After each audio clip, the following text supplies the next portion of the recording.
नमस्कार, मी मनीषा जयप्रकाश। आपण पाहत आहात लोकसंदेश न्यूज। पाहूया आजच्या सविस्तर घडामोडी। कृष्णा कॅनॉलच्या आवर्तनाकरिता तारळी धरणातून खोडशी बंधारा पाणी टंचाई अंतर्गत कृष्णा कॅनॉलमध्ये अतिरिक्त 1 टीएमसी पाणी लवकरच सोडण्यात येणार आहे। त्याबाबतचा प्रस्ताव सांगली व सातारा जिल्हाधिकारी यांचेकडून जिल्हास्तरीय आकस्मिक पिण्याचे पाणी निश्चिती समिती यांचे मार्फत कार्यकारी संचालक पाटबंधारे विकास महामंडळ यांचेकडे पाठवण्यात आलेला असून सदर प्रस्तावास मंजुरी मिळून कृष्णा कॅनॉलचे आवर्तन सुरू होऊन पाणी सोडले जाणार आहे, अशी माहिती खासदार संजय काका पाटील यांनी दिली। खासदार संजय काका पाटील यांनी दिलेल्या माहितीनुसार सध्या सांगली जिल्ह्याला भेडसावत असलेल्या पाण्याच्या प्रश्नासाठी जलसंपदा विभागाच्या अधिकाऱ्यांसोबत तसेच संबंधित विभागांच्या सर्व प्रतिनिधींच्या सोबत बसून मार्च ते जून पाण्याचे नियोजन करण्यात आले आहे। दिनांक 9 मार्च 2024 रोजी सांगली येथील पाटबंधारे कार्यालय येथे बैठक पार पडली होती। या बैठकीस कृष्णा खोरे विकास मंडळाचे कार्यकारी संचालक श्री अतुल कपोले, अधीक्षक अभियंता श्री चंद्रशेखर पाटोळे व संबंधित अधिकारी देखील उपस्थित होते।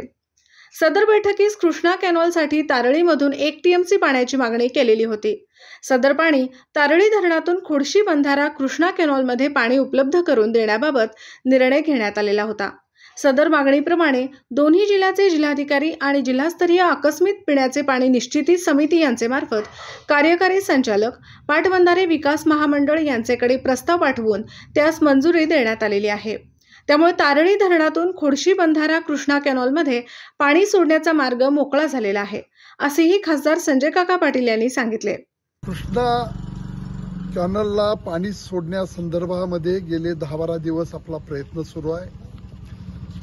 त्या कॅनलला कोर्ट ऑर्डर असली तरी सुद्धा पाणी अलॉट झालेलं नाही, म्हणून आपण सांगली जिल्हा परिषद आणि या सगळ्या मध्ये कलेक्टरांची सही घेऊन या परिसरामध्ये पिण्याच्या पाण्याची आणि जनावरांच्या पाण्याची अडचण निर्माण झाली, म्हणून असा प्रस्ताव सादर केला। परवा दिवशी तो साताऱ्याच्या कलेक्टरांच्याकडे पोहोचवून इरिगेशनच्या डिपार्टमेंटच्या माध्यमातून तिकडे पाठवला। तो आता एक्झिक्युटिव्ह डायरेक्टरशी बोलून ते पाणी उद्या सोडण्याच्या संदर्भामध्ये कार्यवाही होत आहे।